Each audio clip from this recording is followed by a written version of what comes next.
वंदे मातरम। मैं वैद्य भरत चौहान आज आपके सामने ब्लड प्रेशर भारत ही नहीं बल्कि दुनिया में पूरा एक विकराल रूप ले चुका है और हिंदुस्तान से अमेरिका तक सभी लोग इस रोग से पीड़ित हैं। एक रिपोर्ट के अनुसार लगभग 55 लाख से ज़्यादा लोग हर साल ब्लड प्रेशर की वजह से मरते हैं और भारत में अभी इस समय लगभग 20 लाख से ज़्यादा लोग ब्लड प्रेशर से पीड़ित हैं और तकरीबन 10 लाख लोग इसकी दवाइयाँ भी खाते हैं, चाहे वो होम्योपैथिक हो, आयुर्वेदिक हो या एलोपैथिक हो। अगर एक दवाई की कीमत 5 रुपये भी है तो एक दिन का उसका 10 रुपये का खर्चा हो गया और यही आंकड़ा लगभग 1 करोड़ से ज़्यादा का है। ब्लड प्रेशर की जो वैल्यू होती है वो 120/80 होती है। हमारा हार्ट जब पंप करता है और पंप करने की वजह से जो खून बहता है धमनियों में और जो धमनियों पर उसका दबाव पड़ता है उसको हम हाई ब्लड प्रेशर कहते हैं। और कुछ समय के लिए हमारा जो हार्ट है, जो हमारा हृदय है, मानव जो हृदय है वो रेस्ट करता है, कुछ समय के लिए रुकता है। उस समय का जो दबाव पड़ता है धमनियों में उसको हम लो ब्लड प्रेशर कहते हैं। तो ये आपने सामान्य बोलचाल की भाषा में सुना भी होगा, ऊपर वाला या नीचे वाला। और डॉक्टर लोग इसको जो ऊपर वाला ब्लड प्रेशर है, जो हाई ब्लड प्रेशर है, उसको सिस्टोलिक कहते हैं और जो नीचे वाला है उसे डायस्टोलिक कहते हैं। और जब किसी को बहुत ज़्यादा बढ़ जाए तो उसे मेडिकल लैंग्वेज में जो ऊपर वाला है, जो हाई ब्लड प्रेशर है, उसे हाइपरटेंशन कहते हैं और जो नीचे वाला है, जो लो ब्लड प्रेशर है, उसको हाइपोटेंशन कहते हैं। ब्लड प्रेशर 120 और 130 के आसपास अगर रहे तो इसको हम बॉर्डर लाइन कहते हैं और जब 130 से ज़्यादा हो जाए तो फिर ये हाई ब्लड प्रेशर की कैटेगरी में आ जाता है। और लो बीपी अगर किसी का 80 से 75 के बीच में है तो इसको हम बॉर्डर लाइन कहते हैं।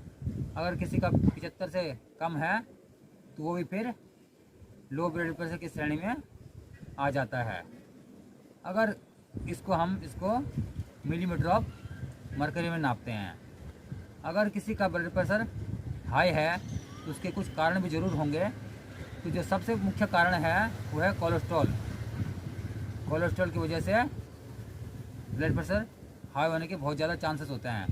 दूसरा है टेंशन।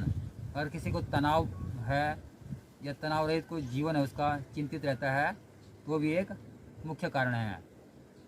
सफ़ेद नमक, अगर कोई सफ़ेद नमक खा रहा है, बहुत लंबे समय से खा रहा है, बहुत ज़्यादा खा रहा है, या जिस प्रकार से हम सलाद में ऊपर से सफ़ेद नमक डाल देते हैं, यह भी एक कारण है। जंक फूड, फास्ट फूड, आजकल रेडी पटरियों में या बाहर के जो तली भुनी चीज़ें हैं आपने देखा होगा, ये नहीं खाना चाहिए। ख़राब दिनचर्या, अगर किसी का सोने का, उठने का या किसी के जीवन में योगा प्राणायाम नहीं है तो उसका भी बीपी हाई हो जाता है। मांस मछली, अगर कोई नॉनवेज खाता है तो वो भी एक मुख्य कारण है। चाय कॉफ़ी का ज़्यादा सेवन करना, ये भी हाई ब्लड प्रेशर का कारण हो सकता है।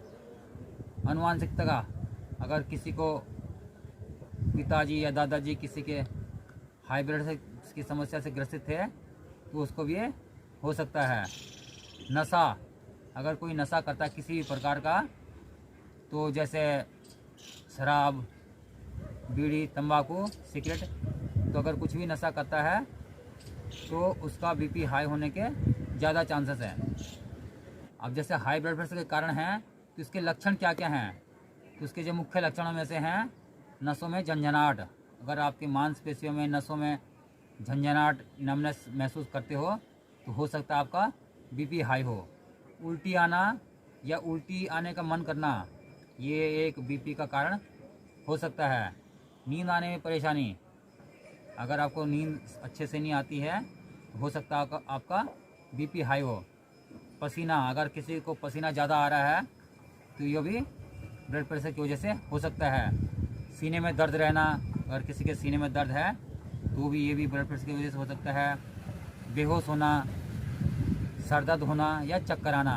अगर किसी को सर दर्द की समस्या है तो अपना बीपी ज़रूर चेक कराएं। और बीपी की वजह से आँखों की रोशनी पर भी असर पड़ता है। अगर किसी की आँखों में कोई प्रॉब्लम है, कोई कम दिखता है या धुंधलापन है तो हो सकता है आपका बीपी हाई हो। सांस लेने में तकलीफ न होना। अगर किसी को सांस लेने में दिक्कत आ रही है तो अपना बीपी ज़रूर नपवाएं। और नाक से खून निकलना, अगर किसी का नाक से खून निकल रहा है, खून बह रहा है, कभी बहुत ज़्यादा बह जाता है, अचानक बह जाता है, तो अपना बीपी अवश्य चेक कराएं।